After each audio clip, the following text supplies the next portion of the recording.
नमस्कार, मैं मनु पवार और मेरे साथ खास मेहमान जो आपको दूसरे विंडो में दिख रहे होंगे, त्रिलोचन भट्ट जी, वरिष्ठ पत्रकार देहरादून से जुड़ रहे हैं मेरे साथ। बहुत बहुत धन्यवाद समय निकालेंगे भट्ट जी। स्वागत है आपका सर। त्रिलोचन भट्ट जी केदारनाथ विधानसभा उपचुनाव के दौरान कई दिन फील्ड में थे, ग्राउंड जीरो पर थे। वहां के हालात का जायजा ले रहे थे, चुनाव किस करवट बैठ रहा है, कहां जा रहा है, क्या मुद्दे चर्चा में हैं भी कि नहीं हैं, ये सब वो देख रहे थे, उनका जायजा ले रहे थे। अब तो नतीजे आ गए हैं और बीजेपी ने अपनी सीट बरकरार रखी है। आशा नौटियाल जो बीजेपी कैंडिडेट हैं 5,622 वोट से जीत गई हैं। दूसरे नंबर पर कांग्रेस के मनोज रावत रहे जो कि 18,192 वोट लाए। और इस हार जीत से इतर सबसे ज्यादा जो चर्चा हो रही है वो हो रही है एक निर्दलीय प्रत्याशी की, त्रिभुवन सिंह चौहान की, जो कि 9,000 से ज्यादा वोट ले गए हैं। तो मैं भट्ट जी आपका एक फेसबुक पोस्ट देख रहा था, आपने उसमें लिखा है कि बीजेपी आरएसएस ने जो नाराज वोटर थे केदारनाथ विधानसभा क्षेत्र के, उनका वोट त्रिभुवन को दिलवाने में महत्वपूर्ण भूमिका निभाई, आप ये कह रहे हैं। तो क्या आप ये कहना चाह रहे हैं या इससे ये ध्वनि निकल रही है सर कि त्रिभुवन को वहां रोका गया था? जी जी बिल्कुल, मेरा तो पूरा संदेह है मुझे, बल्कि मुझे पूरा विश्वास है कि उनको रोका ही गया था।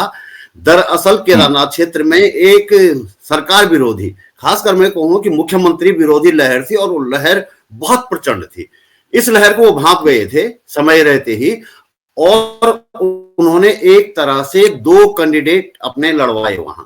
एक तो जो वोटर थे बीजेपी के, जो कैडर है और जो बीजेपी के बिल्कुल कट्टर समर्थक हैं, वो तो बीजेपी को ही देने वाले थे। लेकिन जो लोग बीजेपी को नहीं देने वाले थे उन पे काम किया गया। उन पे कांग्रेस ने भी काम किया, लेकिन कांग्रेस के पास इतने संसाधन नहीं है, इतना वो नहीं था कांग्रेस के पास। कांग्रेस उतना नहीं कर पाई, ये कर गए। और खासकर लास्ट 2 नाइट में जो कुछ हुआ, बहुत कुछ हुआ वहां पे।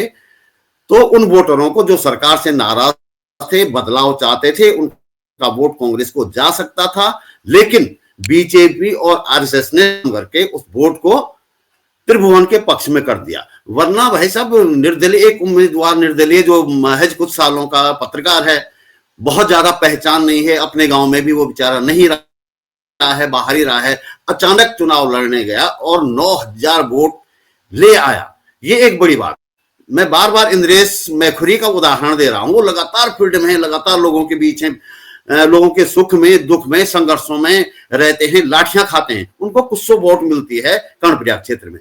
लेकिन एक निर्दलीय त्रिभुवन, जिनकी कोई पहचान नहीं है, कुछ महीनों के या 1-1.5 साल के पत्रकार हैं, वो पत्रकारिता में भी उन्होंने ऐसा क्या किया मुझे समझ में नहीं आ रहा है, और उनको 9,000 वोट चले जाते हैं, तो वो वोट इनका नहीं था। हमें उम्मीद थी, हमें लग रहा था, जो लगातार लोगों से बात कर रहे थे, ये कर रहे थे, एक बेल्ट थी गुप्त काशी वाली बेल्ट, जहां पे इनका गांव है और कुछ समय से ये गांव लगातार आ जा रहे थे, तो वहां पे था इनका कुछ। तो हमें लग रहा था 4,000 या ज्यादा से ज्यादा 5,000। और फिर हमें ये भी लग रहा था कि जो गुप्त काशी की जो बेल्ट है, उसमें जो वोट इनको मिलेंगे वो कांग्रेस के भी होंगे और बीजेपी के भी होंगे। लेकिन दूसरे क्षेत्रों में भी इनको वोट पड़े हैं, ये हमारे लिए बड़ा चौंकाने वाली बात थी। और दूसरे क्षेत्रों में पड़े हैं, गुप्त काशी इनका अपना क्षेत्र है, चलो लोग मान लिया कि भाई हमारे क्षेत्र का आदमी, लोग देते हैं, रिश्तेदारी वाले गांव में भी देते हैं लोग इस तरह।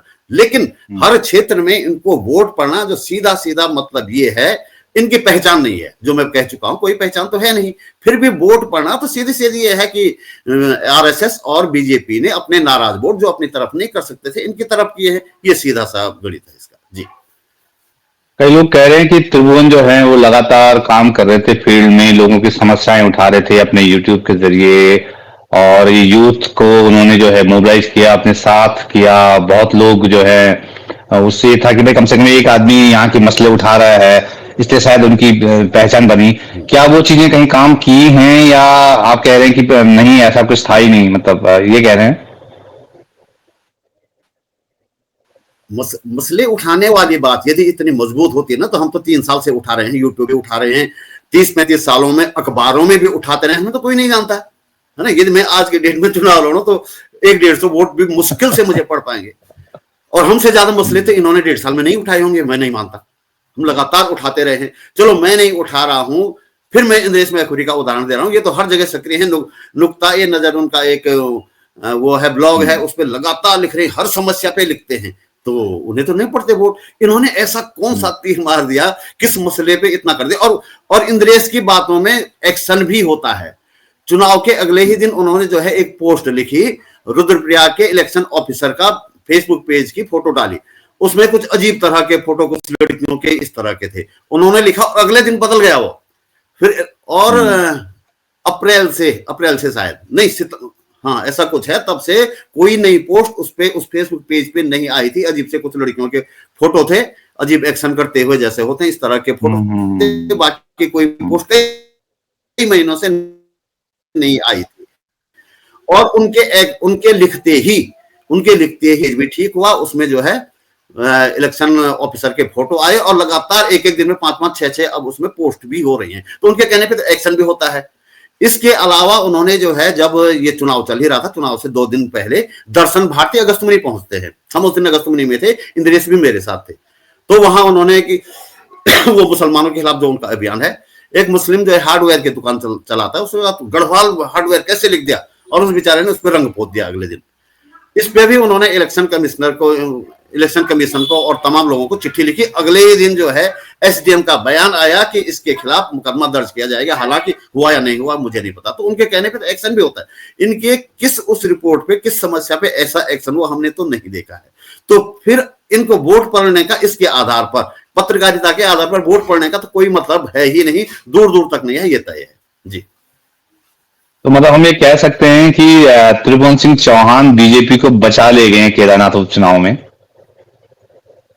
जी जी जी बिल्कुल। और बॉबी पंवार के साथ में। अच्छा, बॉबी पंवार का आप ये देखिए कि लोकसभा चुनाव जब बॉबी पंवार टिहरी से लड़ रहे थे, तो उत्तराखंड क्रांति दल ने इनको समर्थन दिया था, बॉबी पंवार को।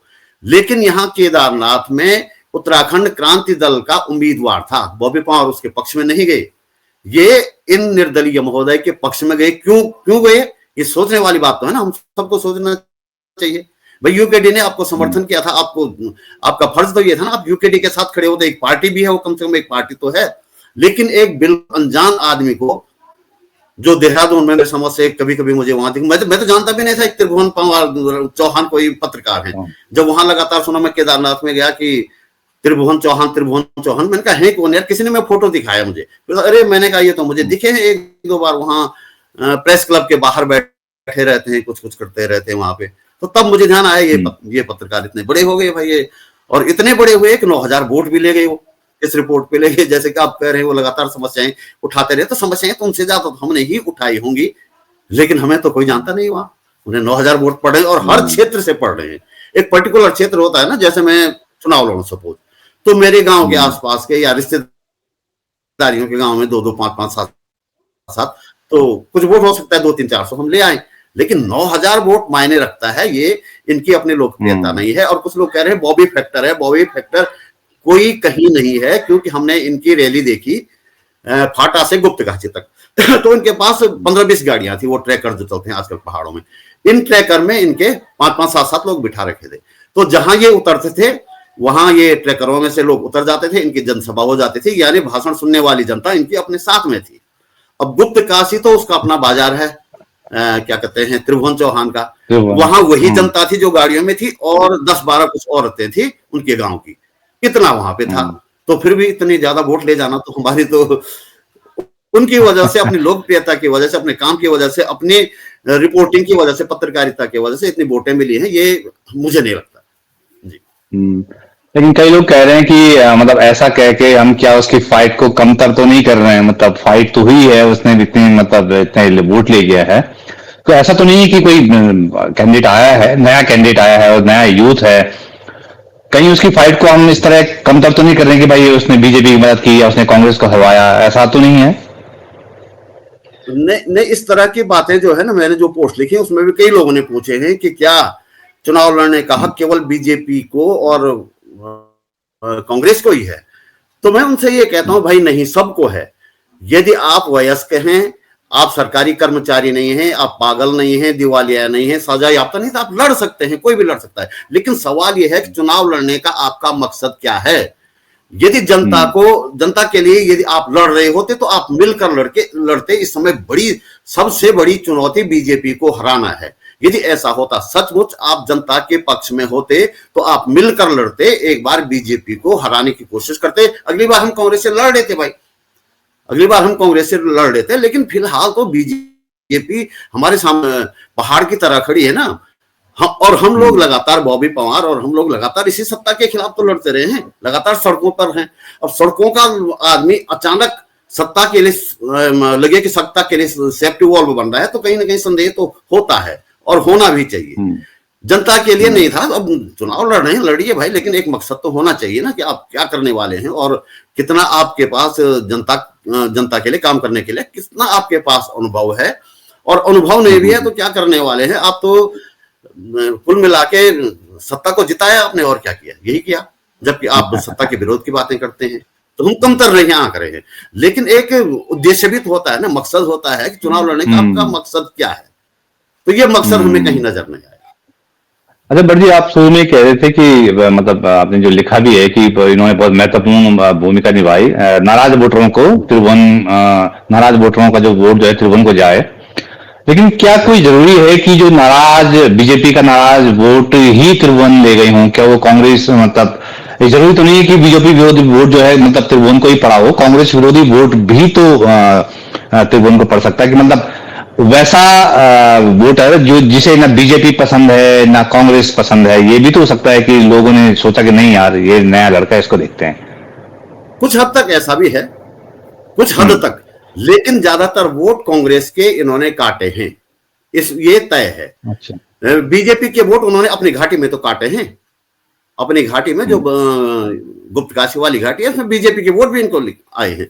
लेकिन दूसरी जगह पे इन्होंने कांग्रेस के वोट ही काटे हैं, क्योंकि सीधे निशाना जो है कांग्रेस वोटर्स पे ही था, जो नाराज थे सत्ता से उन पे ही था निशाना। जो है कांग्रेस से नाराज होने का कोई सवाल भी नहीं होता है ना, क्यों, कांग्रेस तो सत्ता में है नहीं। हाँ, कुछ व्यक्तिगत मनोज रावत से कुछ हो सकता है यार, जैसे हमने सुना वहां पे लोगों ने कहा कि यार ये तो बोलते नहीं है, आदमी तो अच्छा है, पढ़ा लिखा है, विधानसभा में उठाता है लेकिन बोलता नहीं है, ऐंठ के रहता है। इस तरह की बातें कुछ हो सकती हैं, कुछ लोग इस वजह से डाल सकते हैं। लेकिन बड़े पैमाने पर यदि देखें तो कांग्रेस के विरोध में कोई ऐसी लहर नहीं थी। लहर सत्ता के विरोध में थी, धामी के विरोध में थी, सरकार के विरोध में थी। तो विरोधी वोट ही इनको ज्यादा पड़े हैं जी। अच्छा, तो भट्ट जी कहीं ऐसा तो नहीं है कि हम इसमें मतलब जल्दबाजी कर रहे हों, या हम जो है उत्तराखंड के या पहाड़ों में anti BJP anti Congress sentiment को पढ़ नहीं पा रहे हों? ये भी हो सकता है कि जो है लोग एक छटपटाहट हो, बेचैनी हो कि नहीं यार इन दोनों जो राष्ट्रीय मुख्य दल हैं इनको छोड़ के जो है अपने लोगों को जिताएं, जो अपने आसपास के लोग हैं उनको जिताएं। क्या ये जल्दबाजी तो नहीं है हम ये कहने में कि भाई बॉबी पवार हो या अपने त्रिभुवन चौहान हो, इन्होंने मदद की सत्ता की? अब फिर सवाल वही है ना। हाँ, ऐसे कुछ लोग हैं जो नहीं चाहते ना कांग्रेस को और ना बीजेपी को, ऐसे लोग हैं। लेकिन ऐसे लोग बहुत कम हैं। अभी भी ज्यादातर कांग्रेस और बीजेपी खेमे के ही लोग हैं हमारे यहाँ। और यदि इन दोनों पार्टियों का मुकाबला करना है तो मिल के ही करना पड़ेगा, अलग अलग होके नहीं करना पड़ेगा। ये अचानक जाते हैं भाई। हम तो लगातार कह रहे हैं ना कि जो संघर्ष करने वाली ताकतें हैं, जो ताकतें सड़कों पे हैं, जो लगातार राज्य की बात करें, वो मिलके कुछ करो ना, इन दोनों पार्टियों के खिलाफ करो, इसमें मनाही थोड़ी है। लेकिन अचानक कोई आदमी आता है, किसी से पूछता नहीं है, या तो सभी लोगों से जो सत्ता विरोधी काम कर रहे हैं, सड़कों पे हैं, आंदोलन कर रहे हैं, सबसे मिलके एक होता है। लेकिन ये तो अचानक जाके जो है अचानक चुनाव लड़ने की घोषणा हो जाती है। हम उनको जानते भी नहीं, ज्यादातर लोगों को जानते भी नहीं। तो नहीं लगता कि ये पूरे उत्तराखंड के कांग्रेस विरोधी और सत्ता विरोधी पूरे लोगों का प्रतिनिधित्व कर रहे हैं, ऐसा नहीं लगता है। जिस तरह से अचानक ये लोग फील्ड में आ जाते हैं मिलजुल के, ठीक है। और वो बात तो हम लगातार कह रहे हैं ना कि एक वैकल्पिक राजनीति की जरूरत तो है उत्तराखंड में। लेकिन वैकल्पिक राजनीति तो सबको पूछ के होगी ना, सबसे सहमति ली जाएगी, सबसे विचार विमर्श होगा, तब जाके कुछ होगा। लेकिन अचानक कोई व्यक्ति जिसे कोई जानता भी नहीं है, जो कभी सड़कों पे भी नहीं रहा है, वो अचानक आके चुनाव लड़ता है, तो ये कांग्रेस बीजेपी विरोध की वैकल्पिक राजनीति का ये हिस्सा तो नहीं है, कम से कम मुझे ये लगता है जी। अच्छा, ऐसा जो अभी 5-6 महीने पहले लोकसभा चुनाव हुए थे, तो टिहरी लोकसभा सीट में भी इसी तरह की चीजें कही जा रही थी। मतलब बहुत लोगों से मैंने तब भी बात की थी। ये कहा जा रहा था कि बॉबी पंवार के बारे में भी कहा जा रहा था कि उनको जो है, जो माला राज्य लक्ष्मी शाह है, उनका जो एंटी इनकम्बेंसी वाला वोट है, वो वोट कांग्रेस को न पड़े। तो इसके लिए जो है बीजेपी के लोग भी और कांग्रेस के आरएसएस के लोग भी बॉबी की मदद कर रहे हैं, ऐसा मतलब उस समय भी कहा गया था।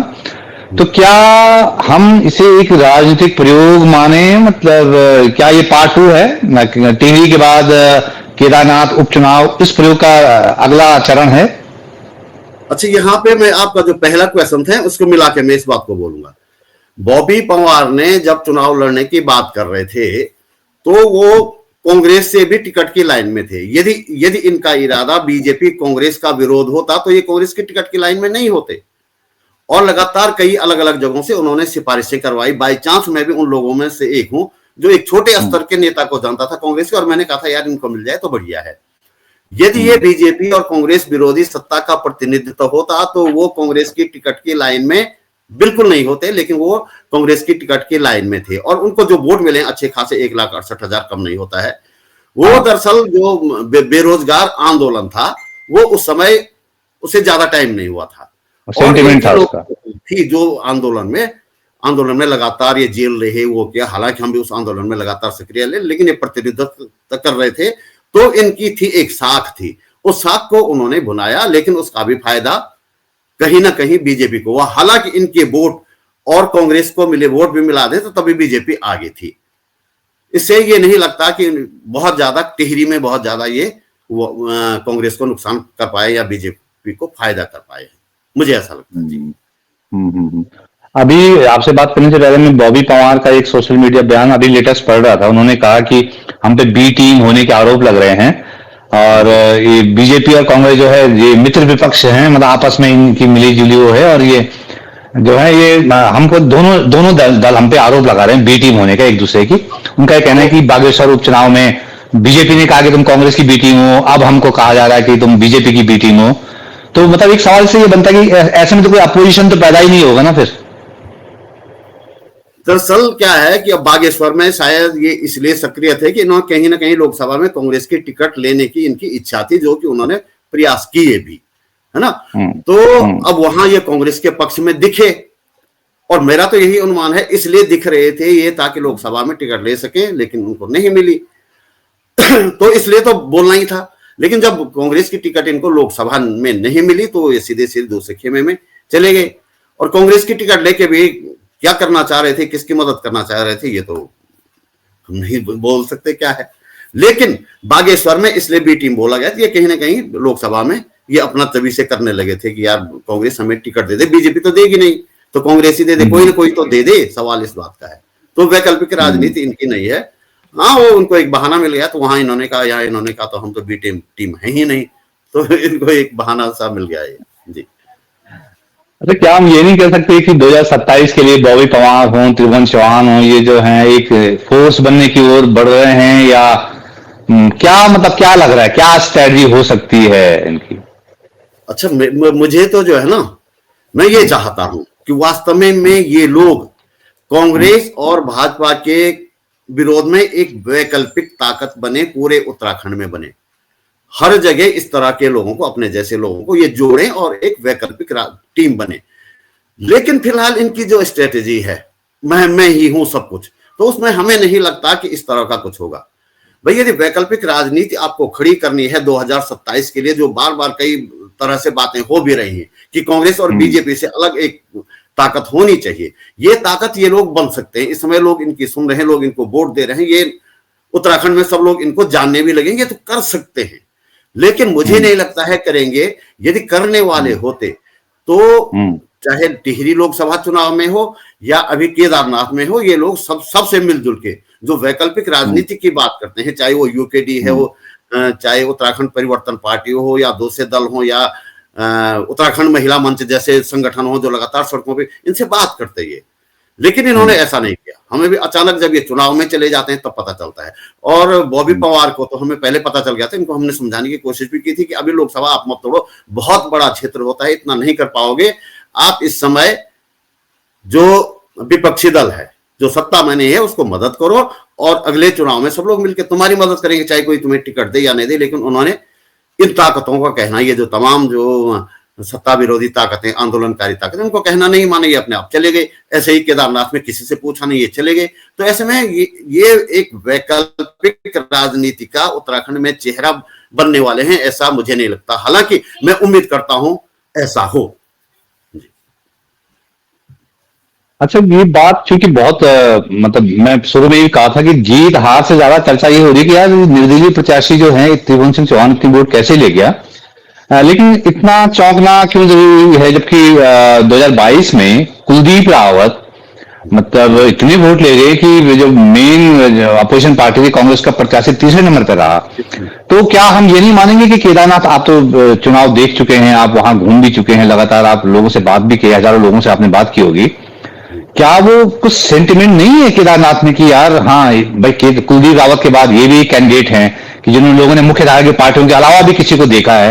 तो वो हो सकता है कि वहां के लोगों में वहां की एक बात हो कि यार एंटी बीजेपी एंटी कांग्रेस जो है, वो जो मैं शुरू में बात कर रहा था, वो भी तो एक फील हो सकता है, एक छटपटाहट हो सकती है कि इनको सबक सिखाना है इन पार्टियों को। ये भी तो हो सकता है। क्या ये नहीं लगा आपको वहां पे? कुलदीप रावत और इनमें एक फर्क है। कुलदीप रावत वहां एक जाना माना चेहरा, 2 चुनाव उन्होंने लड़े और लोगों की लगातार कुलदीप रावत मदद करते रहे हैं। किसी गरीब की बेटी की शादी में मदद करते हैं, किसी की हारी बीमारी में मदद करते हैं। चुनाव के टाइम पे अभी तो ये चर्चा हो रही थी, अभी जब हम कहीं जा रहे थे लोग सीधे जो है सेवाओं की बात कर रहे थे। चुनाव में हमें क्या सेवाएं मिलेंगी, सेवाओं का मतलब आप समझ रहे होंगे, संसाधन, है ना। तो हर जगह इस तरह की बात कर रहे थे। तो हमने पूछा यार अचानक इस घाटी के लोगों को क्या हो रहा है। सब यही बात कर रहे हैं कि संसाधन कहां से मिलेंगे। संसाधन का मतलब वही तो मैं कहना चाह रहा हूं। तो लोग संसाधनों की बात क्यों कर रहे हैं? तो किसी ने हमें बताया कि ये संसाधनों की आदत दरअसल कुलदीप रावत ने डाल दी है। वो वहां किसी को जानते नहीं थे, कुछ नहीं था, कोई राजनीतिक उनका कैरियर तो था नहीं। वो अचानक जो है देहरादून में प्रॉपर्टी डीलिंग करते करते उनके पास पैसे इतने हो गए और लगातार संसाधन मुहैया कराते रहे लोगों को, और अब लोगों को ये आदत पड़ गई। अब बीजेपी का चाहे गया चाहे कांग्रेस का गया, सबसे पहले संसाधनों की बात होती रही और संसाधन बीजेपी ने तो कर लिए। आखिरी 2 दिनों में बता रहे हैं बहुत कुछ किया, लेकिन कांग्रेस के पास इतना था नहीं।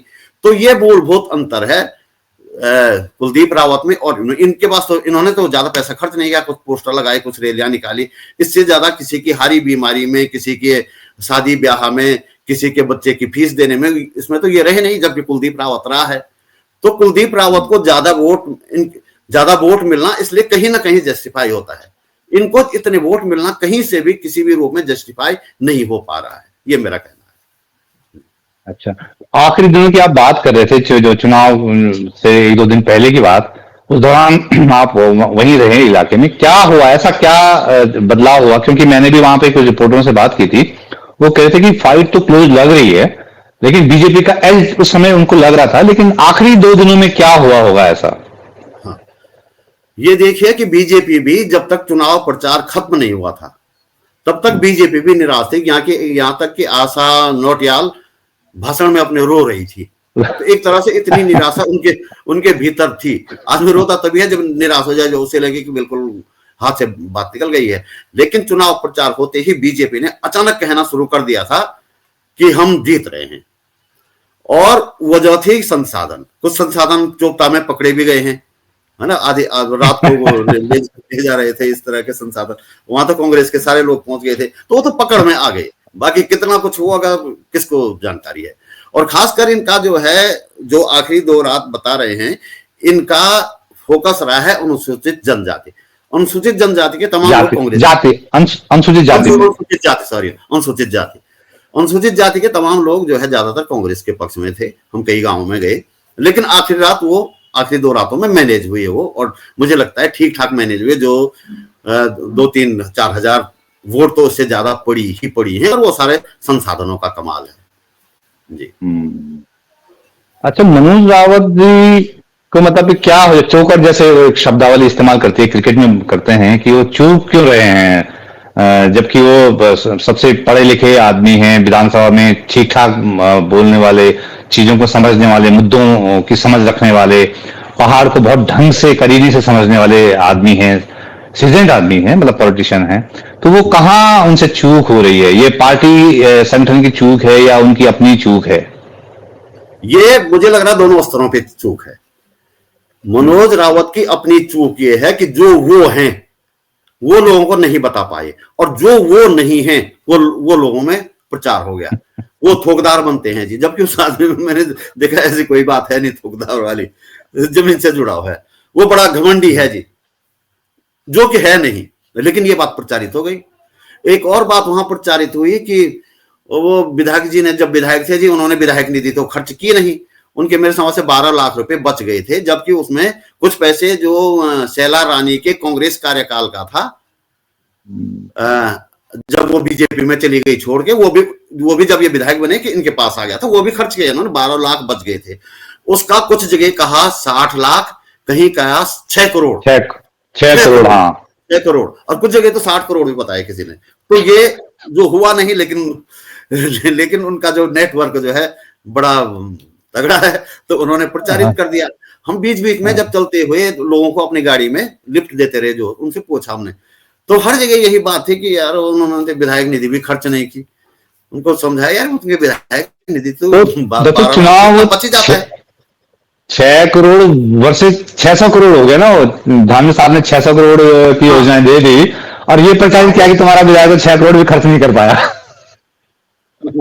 और मतलब जबकि 12 लाख से भी कम है शायद वो।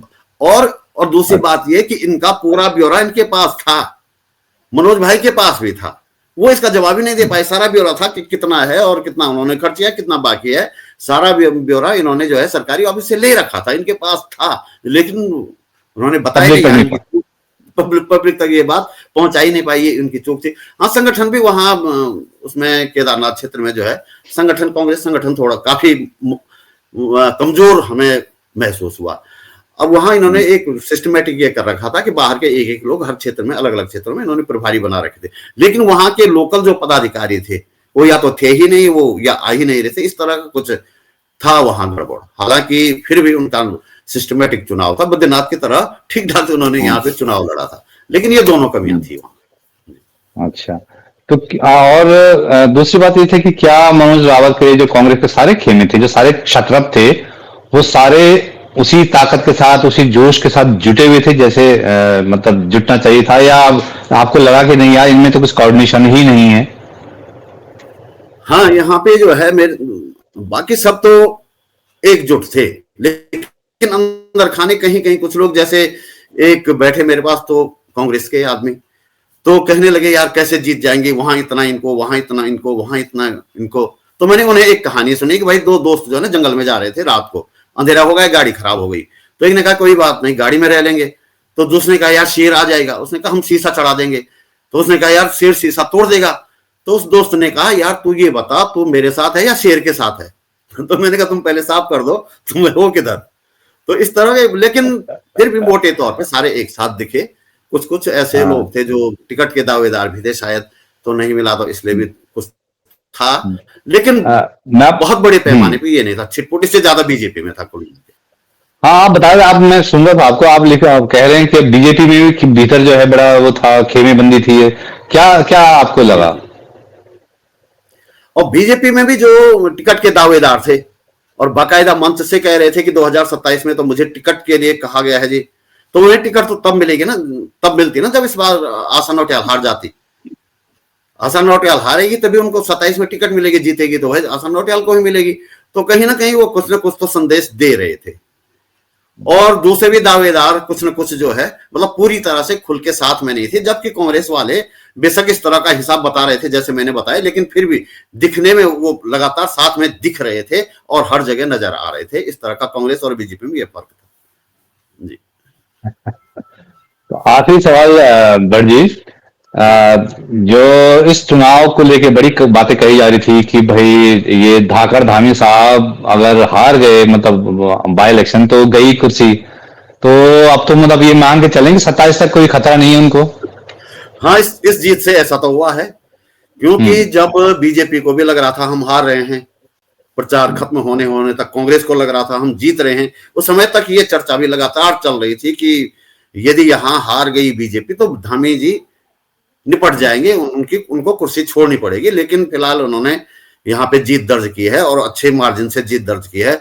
हमें तो ये लग रहा था, मेरा अनुमान ये था कि नेक टू नेक फाइट इनमें होनी है और मुश्किल से 1001 का अंतर रह सकता है, लेकिन 5,500 का अंतर रहा है तो ये बड़ी बात है। तो फिलहाल धामी जी तो सुरक्षित हो ही गए हैं अगले 27 तक, जहां तक मुझे लग रहा है, बीच में कुछ और न हो जाए तो। हाँ, उत्तराखंड की राजनीति में कुछ कह नहीं सकते वैसे। वहाँ महत्वाकांक्षाओं का विस्फोट अगर होगा तो कुछ भी हो सकता है वहां पे। तो त्रिलोचन भट्ट जी, केदारनाथ विधानसभा के नतीजे के बहाने ये पूरी आंखों देखी और पूरा जो समीकरण आपने समझाया, तो बहुत बहुत धन्यवाद। मुझे लगता है कि बहुत जरूरी चीजें आपने कही, और जो चीजें थी कि भाई त्रिभुवन चौहान और बॉबी पवार, क्या खेल है, क्या ये लोग एंटी बीजेपी एंटी कांग्रेस कुछ खड़ा कर पाएंगे मोर्चा या नहीं कर पाएंगे, या क्या खेल है, ये बहुत चीजें आपने बहुत विस्तार से समझाई। बहुत बहुत धन्यवाद समय निकालने के लिए, बहुत धन्यवाद भट्ट जी, नमस्कार।